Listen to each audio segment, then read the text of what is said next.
your first property is really important to set you up. So you need to sit down and think about your goals before you start. And probably something that why I got into the industry was because my brokers that I went through 7. That's why I'm here at where I am now, because it was just really disappointing how I was treated as a young female, but also no one was asking me what my future goals were. No one was trying to prep me for the next steps. And if I had at least been someone to start the conversation for me, to even help myself get educated or realize, I probably shouldn't just be thinking about my first home, that probably would have been able to start a conversation of where do I go from here and what is the game plan in the long term.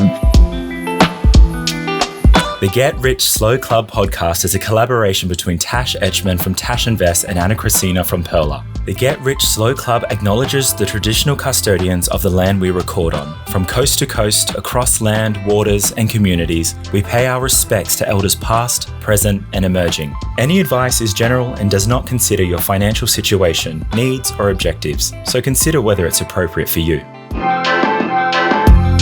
Welcome to the Get Rich Slow Club podcast, where we take you from beginner to confident investor, where we can teach you everything you need to know about investing. So come get rich slow with us. Welcome to the show. We've got Maddie Walton from Money Lounge, and you just launched Money Lounge, which is an awesome little company if you haven't checked it out, but we will talk more about money, mortgage, all of that. And today's episode specifically, we're talking about how to use equity to buy property. Mm-hmm. And I'm really interested in this a little bit because we'll talk a little bit about debt recycling. But before we kick it off, let's talk about our money win or loss. Maddie. Me first. You're first. In the hot seat.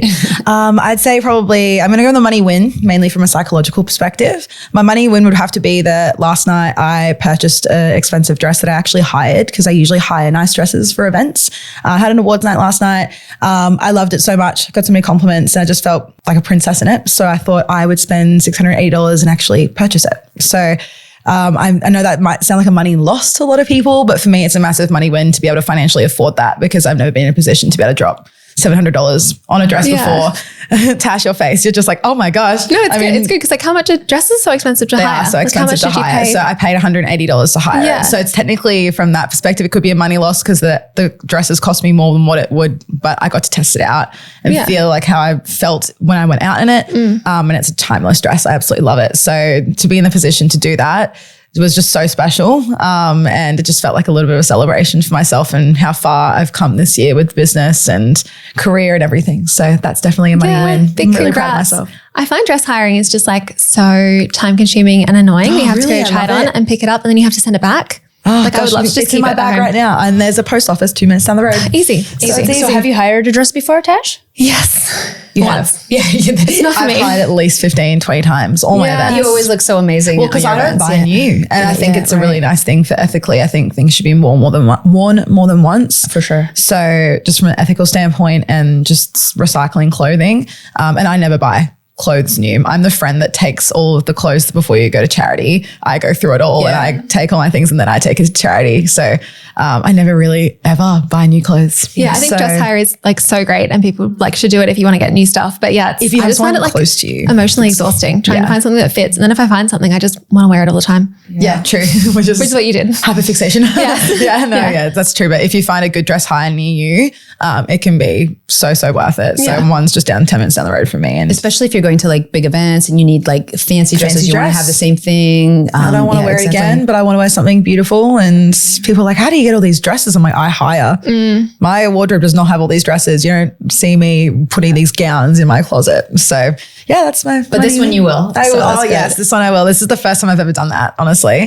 But it was just, it's a dress that can be really flexible for multiple different occasions. It could be a gala or an awards night, or it could be even a really nice fancy dinner, or probably maybe an overseas holiday or things like that. So it's I could see the flexible options of wearing it, which is why I got it. There was multiple occasions for it and use. Amazing. Yeah. Anna, can you top that as a money win or do you have a money loss for us? No, I also have a money win, but mine's on the like total other end because I haven't seen Maddie since our book launch and we just went to go grab a coffee right before the podcast. And because I didn't get to celebrate her launch of Money Lounge, it was just nice to just buy a coffee for Maddie and have a little chat. So sometimes it's really nice to just have a moment to be like, hey, I appreciate you. So that was just my little small money win of just being able to connect. I appreciate it. Yeah. I just love stuff like that. What about you, Tash? I've been feeling like I've been spending lots of money. So I was looking for a money win, and it's just that there's free parking around where we're at the studio now. Like I find a lot of places in Melbourne, you have to pay for parking, but there's so much street parking here and it's free. It's perfect. So money win. Win-win-wins. Yes, not paying $20 for parking. And not getting a fine because you don't pay for parking. Yes. Yeah. No, they're all like the clearway, towaway zone. So as long as we leave by 4:30, we're all good. Oh, perfect. Yeah. We're good. We're set up then. Yes. Wins all around. Wins. Positive. Kicking it off. So I know a lot of people online, like you can see all these fun TikTokers or YouTubers, and they're like, if you've got a property, you can just magically buy a second property without using any cash. How does that actually work? That's such a clickbait title, but it is technically true. So usually when you buy property, there are two parts to it. There is the deposit, your cash or equity that we're going to touch on. And there's also the borrowing capacity, the loan in a mortgage. So there's two things together, obviously plussing all the added costs and everything, but essentially those two components and those two numbers will add together to your purchase price. So a lot of people online, they will have those clickbaity titles of buy your second property with no cash, no deposit, that kind of thing, because you can use equity. And a lot of people, including myself, when I wasn't in the industry and I didn't know too much about how equity worked, I literally thought it was free money. I'm like, well, there's equity in my house. Why can't I just take it out? And why do I have to have it in a loan? So that's a bit of a misconception that a lot of people and a lot of my clients do have, and me educating that on them. If you don't know what equity is, it essentially is the value of your property that has increased since you've purchased it, or increase that you have. Now, basically the property value minus your loan amount. So if your property is worth $1 million, your loan is $500,000. That difference is your equity. So that'd be $500,000 in equity. Whether you can withdraw that equity, like we were touching on just before this episode started, is a whole other kettle of fish as well. Again, you can't take it out for free. It's in the form of a loan. So that's probably the biggest thing that I think a lot of people don't realize, is that you need to have the borrowing capacity and the serviceability to be able to make the repayments on that loan. And you can't just withdraw it with no questions asked. So just to clarify, you already own a property, $1 million. You already have a $5K loan.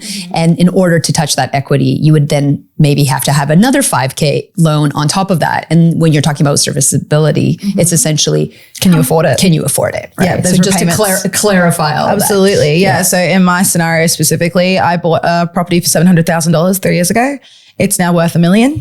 I have a 600. I know, it's insane. Yeah. Queensland prices in Southeast Queensland has gone crazy since COVID. You all Melburnians are moving up north and taking all our property, essentially. But we love having you there. But yes, so my property has gone up by $300,000. My loan size is $600,000. So instead of having $100,000 of equity that I had at the start, I now have $400,000 of equity. I think something to touch on that's important is that I can't just take out that full $400,000. There is a limit to how much you can take out. And that's essentially just to do with risk. So the bank will only let you take out how much they will, just basically on risk. So usually the term usable equity is used here. So you can't just take out the full $1 million. Like if my property is worth $1 million, I usually can't take out a full $1 million of a loan. And that's just because banks are businesses at the end of the day. All they care about is that you pay them back. Yeah. So if you are going to sell that property, they need to make sure that what you're selling it for, you can pay back that full mortgage that you've paid out to them.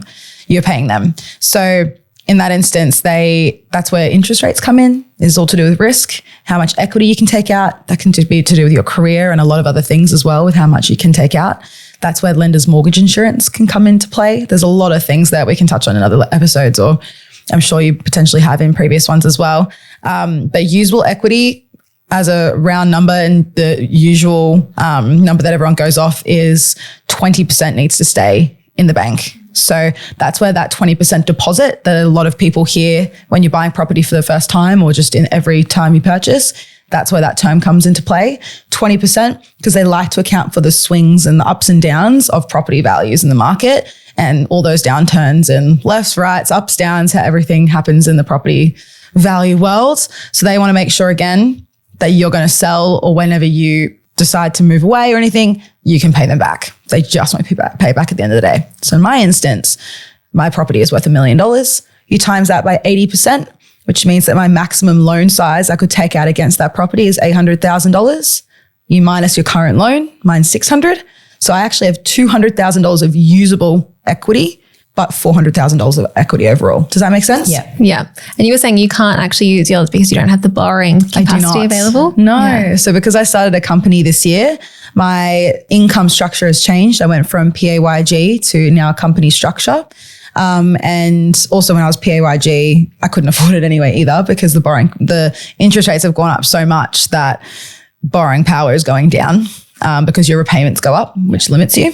But going into a company structure, a lot of people think that when you're self-employed, it's harder to borrow, which isn't necessarily true. It's just more that they look retrospective on your income. So they need to see evidence of what you've been earning through your financial summaries, your tax returns, your profit and loss statements, that kind of thing, to be able to then give you that equity. So for me, my business starting in May, I really don't have much to give them. And I also don't even have a tax return. Yeah. So I'm gonna have to wait until, July next year to even consider being able to look into my equity and what I can do.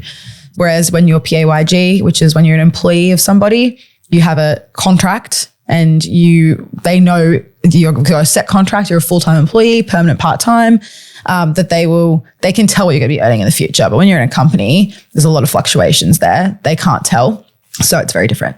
And it's something to think about if you also change employers, for example. Like one of the things that we were talking about before the show started was how when I purchased my house, I was working full-time hours and now I'm working part-time. So that's also something that is taken into consideration. So if you're jumping to another job that maybe is lower paid, you're taking some time off, that can impact everything as well. So, yeah. So if you want to use equity to buy a second property, you need the income to service the loan, and then you also need your property price to have increased so you can borrow against it. Property price increase and or the loan size going down by you paying it off. Okay. Yeah, that's the We said it's a little bit slower than paying it, than the value going up. However, it's the one thing you can control.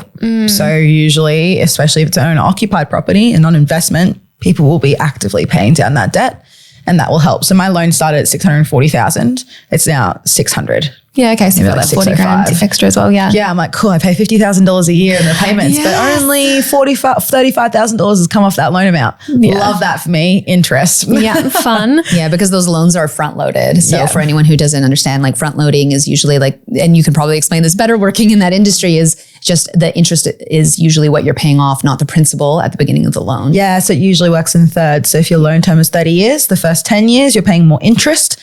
The middle 10 years is you're usually paying even principal and interest. And then the last 10 years, that's where compound interest takes effect and you paid it down real quick and you're mainly paying down that principal. Yeah, that's why it's hard to see how little you've paid off in that first 10 years. I know, you're just like, there's nothing that's moving. Look how much interest I've paid though. Yeah, I know, but you're in your home. So it's a price we've got to pay for the security and to own our place. Why would someone want to use equity instead of just saving up in cash? If you think about how fast property prices are going up, can you save the same amount at the same rate? No. So again, my property went up $300,000 in 3 years. Am I saving $100,000 a year? No, I'm not even earning that. Yeah. So that's where it can be really handy and you can leverage debt. This is why property versus shares debate on how do you increase your wealth faster is the leverage scenario. So you can leverage the debt that you have to be able to increase your wealth. And I've now been able to take gains of $300,000 unrealized. But if I eventually sold, which I hopefully never do, that I do have that and access to that. So yeah, leverage is very important. But that's why people would want to do that, because they want to get into the property market faster. Same thing we always say about ETFs and shares is time in the market instead of trying to time the market, because you never know what's going to happen with property prices. But we've seen a very standardized trend, just like shares, and they're going up over time. So the value of having a roof over your head is always going to be the most important, and people will do anything to keep a roof over their heads. They will stop investing. They will stop discretionary spending. They will even be eating beans on toast and 2-minute noodles over giving up their home. So, and we've got so much migration coming into Australia that I can't see that slowing down anytime soon either. Yeah. And I guess the cool thing with equity is you're trying to make more money. You're trying to grow your portfolio with the bank's money, not with your own money, which is pretty cool. Yeah. I think that's the important thing to know, right? Like you're using the bank's money to grow your own wealth. And similarly, I think like to this vein, I've gotten to do that, right? Like I had a property in Vancouver. It was an apartment. And when I was looking to buy a property here, the fact that I got to reservice my loan there, remortgage it, allowed me to buy a more expensive property, get into the market here. And that was really helpful. Had I not had that property, it wouldn't have been the stepping stone that I needed. And I think that property has doubled in price within 10 years or something of that sort. Yeah. And then eventually I sold it. But had I not had that property, it would be so much harder to service the loan. I wouldn't have had that income. So oftentimes I think people think about like, I want that perfect place right off the bat. Yeah, for your first home. And sometimes just having something that's a little bit smaller that gets you potentially in the market that's good enough for now can help you for the long run. Do you find that with your clients as well? 100%. People are always stuck on, especially clients that have a little bit more income. I've just had a client in this scenario, this couple this week. We had a conversation on Wednesday about it. And they are in a situation where they could purchase for $800,000 to $1 million for their first property, or do they buy something smaller and let that be a stepping stone? And I was in that predicament back when I purchased, and I feel like I made a mistake, but I'm grateful for what I made. Oh, what was the mistake? Over buying something too big? I bought at my maximum borrowing capacity. Yeah, okay. I did. I bought at $700,000 as a 23-year-old on $120,000 a year. And I mean, you could say it was a mistake, but I mean, obviously, as I just said, it's gone up $300,000 in value, and I'm grateful for it. But I was capped out forever. I haven't been able to buy property since. And you were really stressed for it. I was very stressed. My mortgage went from $550 a week to $1,000 a week. And then I switched careers at the same time and went from $120,000 income to $60,000. So it wasn't just buying the property, let's be real, that I feel like was a mistake. But at the same time and in the same vein, I was thinking, I don't want to buy property again. I want to buy something I can grow into. So I bought a 3-bed, 2-bath, 2-car garage, 800 square meter block in a really prime location on the Gold Coast. So I was like, I'll grow into this. This will be a great investment. But at the same time, it's capped me out from buying another investment to diversify my portfolio. Whereas if I bought maybe a townhouse or an apartment, I probably would have been able to buy another one by now already. It's being house rich, cash poor. Yeah, that's what it is. Literally right? it. That's literally it. I've been like struggling. And I see so many people do that. Like even just being in Vancouver, like living in Vancouver, that's the only way people can get in houses. You kind of have to like go for your max, and it's so risky. What if something happens to you? What if you have kids? Now you have more dependents. It can be very, very stressful. But the flip side of it, if it's done well, you're again using the bank's money to get you ahead. And that's why people say that your first property is really important to set you up. So you need to sit down and think about your goals before you start. And probably something that why I got into the industry was because my brokers that I went through 7. That's why I'm here at where I am now, because it was just really disappointing how I was treated as a young female, but also no one was asking me what my future goals were. No one was trying to prep me for the next steps. And if I had at least been someone to start the conversation for me, to even help myself get educated or realize, I probably shouldn't just be thinking about my first home, that probably would have been able to start a conversation of where do I go from here and what is the game plan in the long term. And it was ideally to have a couple of properties under my belt. I don't want 20, maybe just 1 or 2. But I've now had to delay that process because of borrowing capacity going down, not even being able to refinance my own mortgage that I have because interest rates have increased. And I just wish I had that education back then. And that's why now I want people to not be in the scenario that I was in. So it's really important, the education piece. For those who have a property ready and they want to use the equity, I know you do, Anna. Do you want to talk through maybe your situation and get some free advice from Maddie? Yeah. So my situation is we have a house that we purchased. We obviously have a mortgage on it. We have money in the offset. We have a little bit of equity, but mainly we have money in the offset, but we're debating debt recycling. So that's something that I've been wanting to do for a while. My partner's more of like, let's just wait because we do have certain risks that we need to consider. Absolutely. We have dependents. I'm working part-time, so I'm not working at the full-time capacity that I was previously. I have other sources of income, but it's not at what my max income was. But what we are looking at is potentially debt recycling. So I would love, what are some of the things that we should consider when it comes to debt recycling? Yeah, I love the human side of this as well. You're like, I want to do this, but my partner doesn't want to do it just yet. So who's right? And isn't it funny how I'm always right, obviously. Obviously the women are always right. I do find it that it's very similar, that it's a very normal scenario, one person of the partnership will want to do something and the other person won't. Let's be real. It's just always the way it is. But it is very similar in property and finance that I see it all the time. And there's always one person that could be hesitant or more debt adverse, and the other person that is like, I just want to go, and I want to build the wealth. And it's, again, it comes down to a lot of education, but also just considering both people's adversity to debt and understanding the whole reason behind what you're doing. Because if you don't understand, you're going to be so confused and you're going, why would I want more debt? We've got kids. Why would I want to be having higher repayments? This doesn't make sense. We've got so much to pay for and things like that. But if you understand the true, I guess, balance and the reason why behind it and the long-term growth and potential, then obviously that's a whole thing there. So in your scenario, you live in the home that you've got the mortgage in? Yeah. Any other investment properties? Like I know not at the moment, no. So not being specific with numbers, but let's just say that let's just, I guess, use that similar scenario that I used before.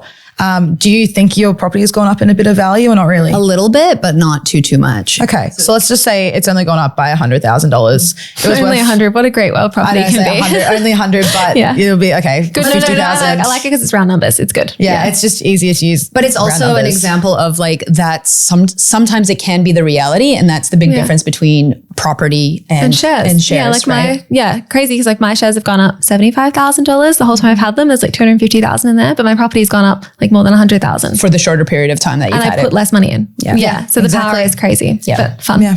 Yeah, it's such an interesting thing, and they've both got places, and that's where diversification is so important. Yeah. Super, shares, property. There's so many different asset classes that you should buy into, and you should just put all your wealth. Sorry to derail you though. You can go back to 100K example. All of us will derail each other. It's so interesting. We love some little branches off into different conversations. So yeah, it's funny. I do say only 100,000, but that's just so realistic. When did you purchase? Like around COVID, so a couple of years. Yeah. I guarantee it might have gone up by a little bit more than a little bit. Yeah. It's been a massive spike in the last 4 years, just because I think COVID brought around a lot of security issues and people getting scared about, being kicked out of their homes. Renting has gone through the roof. Mm-hmm. And so because all the interest rates are going up for all the investment property owners and landlords, they have increased the rent to pay for that. And so sometimes rent is more expensive than getting a mortgage. Yeah. And people want that security and not constantly just dragging their feet trying to pay more rent. So again, I'm getting derailed. No, it's important. All those things but it is important. So I do think you probably would have gone up a little bit more, but being conservative, it's gone up by a little amount. And this is the case for some people as well. If they've purchased apartments and they want to buy again, their property may not have gone up in as much value as they need or require. So again, when you purchase your second property, this investment, you can do it two ways. You can save and put money from your offset into it, or you can use a strategy called debt recycling. And now you've done a really smart thing of putting money into your offset account because you have a lot of freedom and flexibility on where that money goes in comparison to a redraw facility. We can touch on that later. Actually, no, let's talk about it now. Let's do a different episode on that one. Yeah, different episode. We'll do offset versus redraw and stuff like that. All right, we'll it's important with investments. There's so much to talk about. That's why we're doing a few episodes with Maddie. Yeah, it's coming soon. So let's just say, you've got the money in offset. You could absolutely just use that cash. Let's just say that's your cash portion, right? You've got your 20% plus costs. And again, you could do 10% plus costs and plus lender's mortgage insurance if you really want to save on how much cash you put in. But let's just use the easy round numbers and say you have the cash. You could put in the 20% plus costs. Let's say that's $100,000 into your next investment property. Clean and easy, right? You just take out the cash, you buy again, just like you did with this place. You could employ something called debt recycling though, to be able to take advantage of more tax deductions and benefits. Now, this is something you need to go through with your accountant. It's not tax advice. I feel like I need a disclaimer there. Yep. But the way debt recycling works is that you recycle your non-tax deductible debt and you turn it into tax deductible debt. Now, non-tax deductible debt is debt that you're not earning an income on. Yeah. So your mortgage, for instance, of a place you're living in. Whereas if it's an investment property mortgage, you are earning rental income, and therefore the costs of holding that property, including the interest on that mortgage, is a tax deduction. So we call a property you're living in owner occupied. So owner occupied debt is not tax deductible. The mortgage you have right now, not tax deductible. The mortgage you will have in the future on that investment property, tax deductible. So cash as well, when you contribute that, there's no tax deductions or anything there because there's no debt associated with that, right? Now, let's just say you have a $400,000 mortgage. the property is worth $500,000. That's at an 80% loan to value ratio, which is what I guess I touched on a little bit before. I didn't say the term loan to value ratio. That's what it is. 80% loan, 20% equity. Because there's a 20% equity there, you can't really do much with it. You could absolutely pay lender's mortgage insurance, go on a higher rate and take out some of that 10%. But in this instance, we probably wouldn't. We try and avoid that if we can. And you've got $100,000 in the offset, right? And you can use that for your next one. You could put that $100,000 and pay off that loan, put it into redraw, or pay it down to $300,000. Magically now you have $200,000 of equity. Magic. Surprise. So, don't have a calculator with me. 300,000 divided by 500,000. That is now a 60% loan to value ratio. So you got 40% in equity. Is everyone following me? Yes. I feel like I need to see it on we need an infographic. Yeah. So your property is worth 500. The loan was 400. It's now 300. That extra $100,000 now is equity you can use and you can take out in a loan. Now, this is the important thing. So now that was cash, you were going to use that. There's going to be no debt or no loan on it. Now you've put it into your mortgage. You've paid down your owner occupied debt, but you can now take out that exact amount, that $100,000 in a loan. Yeah. And now because this loan, it's all about the purpose of the loan. If this loan is for the purpose of buying an investment property, that's an investment loan. And therefore, there's a tax deduction on there. The interest associated with that debt has a tax deduction. So now you will have an extra loan sitting against your current home, home A or home owner occupied. So it means you'll have two loans on there. You'll have that $300,000 loan you paid down. You cash out, that's the term, cash out the equity for the second loan. So you're gonna have two loans against that home. And then you're gonna use that cash out essentially to then be the deposit for your second investment property, your first investment property, your second home. So I don't know if people are following me or if that makes sense. A legal tax. It's a legal or something. Yes. Legal, not illegal. Legal. Yes. Like you need it is legal. Yes. It is 100% legal. But it's all just like legal money laundering almost. So you like move money around. Basically moving money around for tax advantages. Yeah. White collar money laundering is debt Yeah. recycling, honestly. And in this case that we just talked about, we talked about debt recycling for another property, but you can literally do the exact same thing for shares. Yeah. And don't get a margin loan. Yeah, that's probably what we're thinking of doing. So, but it's the same, or Same we're debating. premise. We're not there yet, right? We have 1 year that we're Some planning people on doing are a this. little bit less debt adverse, so they don't want to buy property and have more debt. They want to just then take it out for shares. Now, the whole point though, and let's go back to what the recycling part of it is. So you've paid down that debt, you then take it back out in equity and you use that for an investment purpose.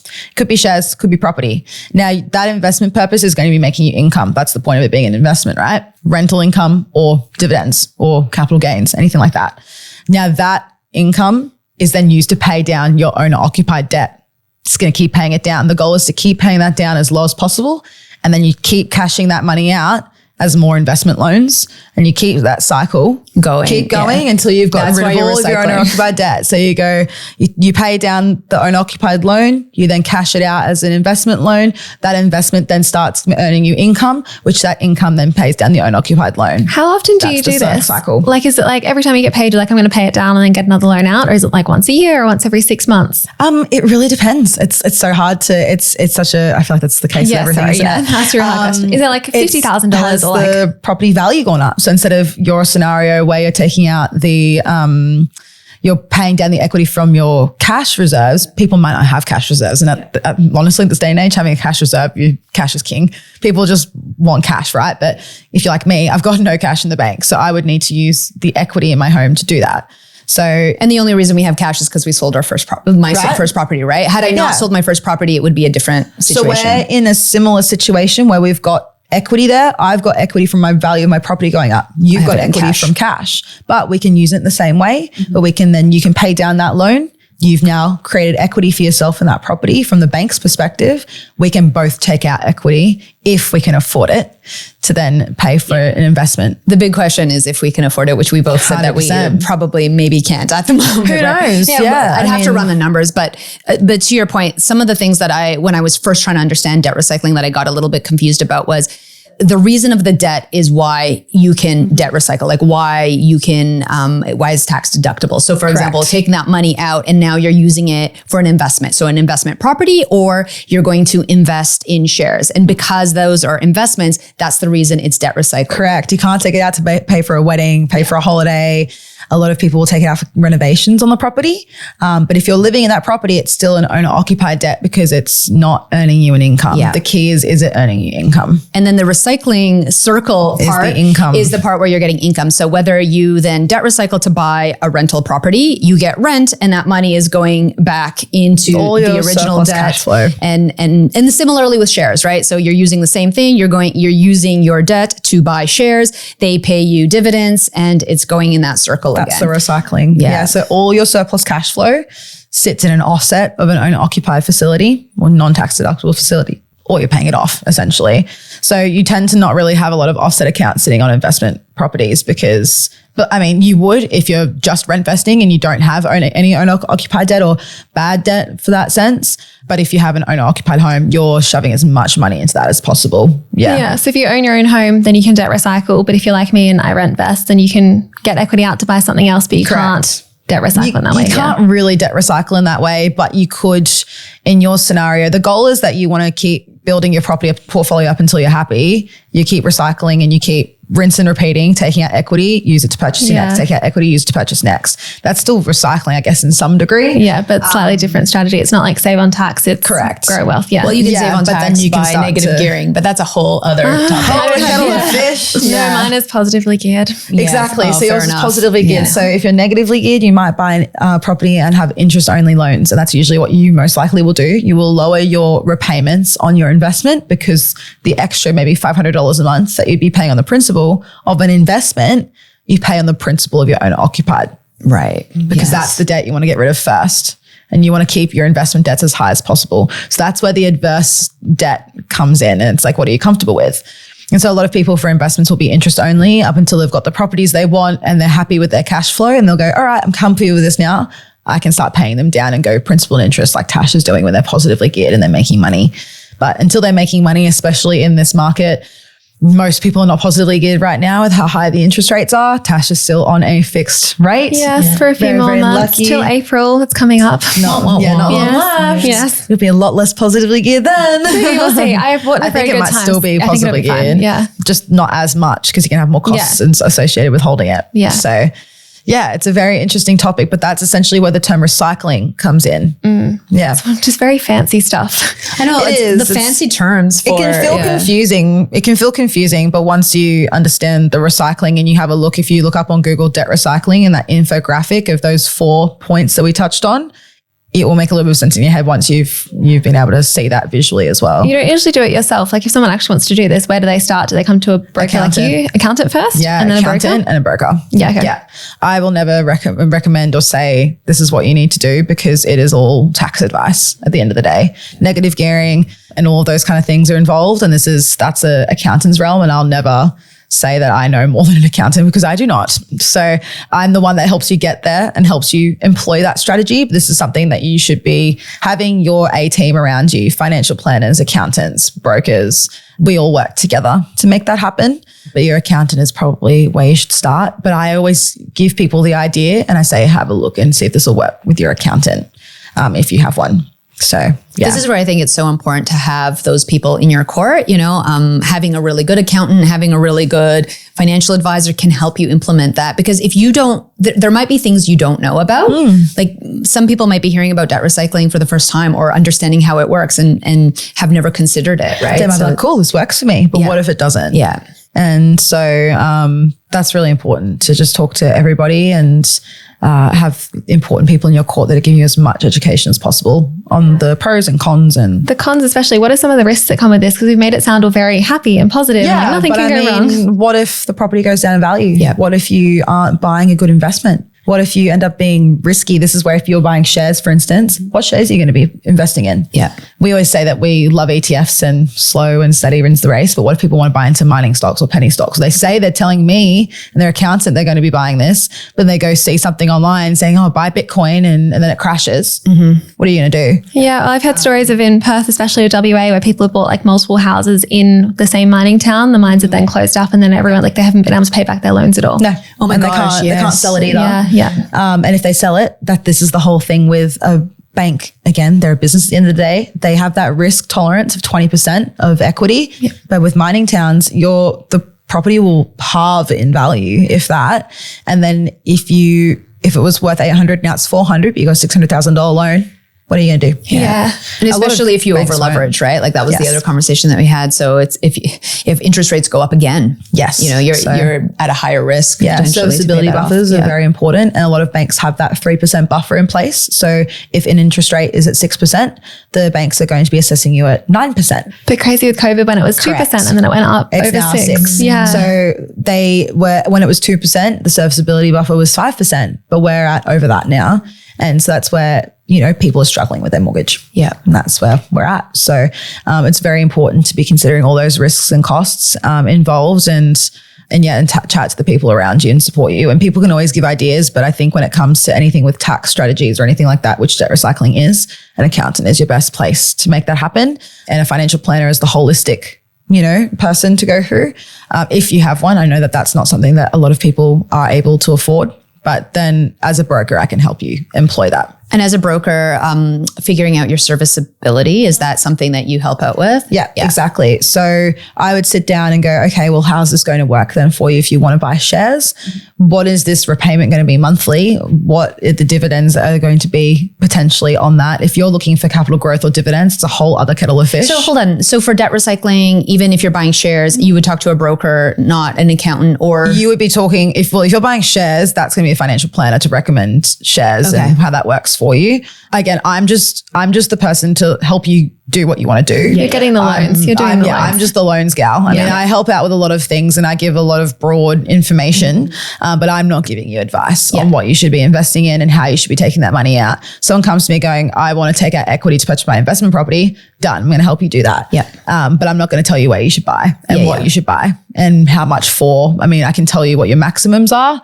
We can then work with buyer's agents and financial planners for what's going to be comfortable for you cash flow wise, because negative gearing, which means that you're not earning money on the property and you are having more costs than income, you need to consider that as well. And that's very common these days.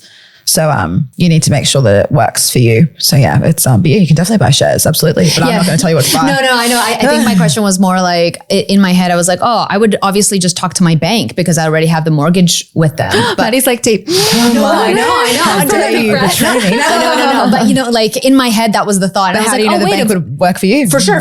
And that's 60. That's why my comment was probably a little silly one. But I rather ask the silly one. I just saw that expression. No. Something similar. That's so many people feel that way, and I know like when I was buying my first property, everyone was like, just go to the bank that you're banking with, not thinking that there's a broker, that I could go to a broker who could find all the banks for me and find actually what is tailored to my needs. So, and then similarly right now, I don't know why I thought, hey, if I already have a mortgage with my bank, surely I would talk to them first about getting a loan. But if you went to the bank to get the loan in the first place, that probably would be your first point of contact. But if you went to a broker to get that loan, you'd go to your broker. Yeah. Because they're the ones that are handling it all for you.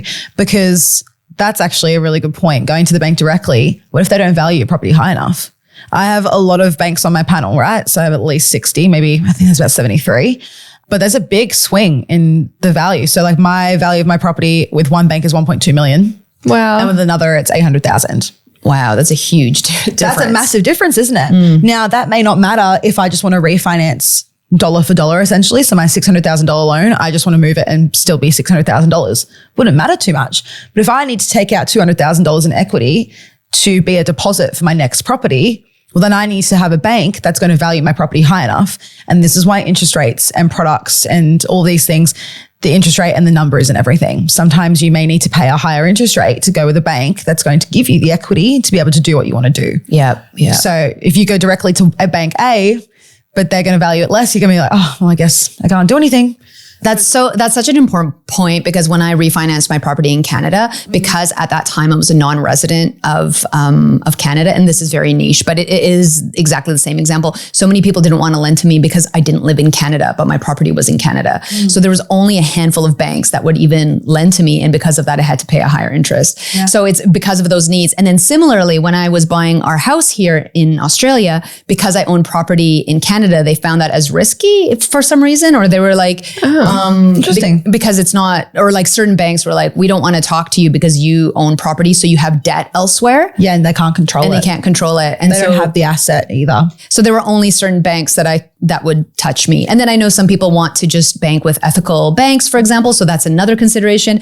Do you want to do the research, or do you talk to a broker? And that's why a broker is really helpful in those situations. Oh, huge. It's the education piece at the end of the day. And that's why I got into what I did. There is a very low barrier to entry into a lot of property related fields and careers, like buyers agents, real estate agents, brokers, a lot of it. So the education piece was the most important to me. I went through 7 when I went through buying my first home, and I was just disappointed on every level. So I'm like, well, I know I can do it better. So I'm going to do it better, and I'm going to have people have better experiences than I did. So yeah, there's a lot of things people don't know, and we're free. So, well, for the most part, most brokers are free. Some have a fee service, but I'm free, and a lot of brokers I know are free. We're a free service. Leverage it, use it, take it to your advantage. Obviously, don't employ 10 different brokers to work for you, then choose one at the end once we've all done 20 hours of work. But, we're a free service, and I think that's really important to know that you're not paying any extra for using a broker over going direct to a bank. And I think it's a big misconception as well. So, great points. Amazing. Thanks so much for joining us. We're going to do a few more episodes on other fun specific things, so make sure you look out for those. And I also want to do one on your money journey, which will be really interesting as well. Yes. But more coming up. Sounds good. Yay. Thanks, Maddie. Thanks so much for joining us. If you found this episode helpful, please rate us 5 stars, write a review, or share with a friend. If you're new to investing, make sure to listen to our first 10 episodes. Follow us at Get Rich Slow Club or Tash at Tash Invests, or me at Ana Cristina.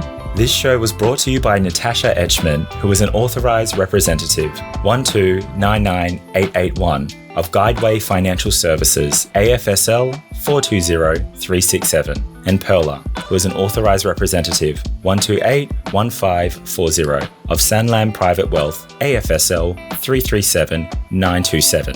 Knowledge is power, especially when it comes to investing. So make sure you check out our financial services guides and read the product disclosure statement and target market determination for any investments you're considering. See our show notes for more info.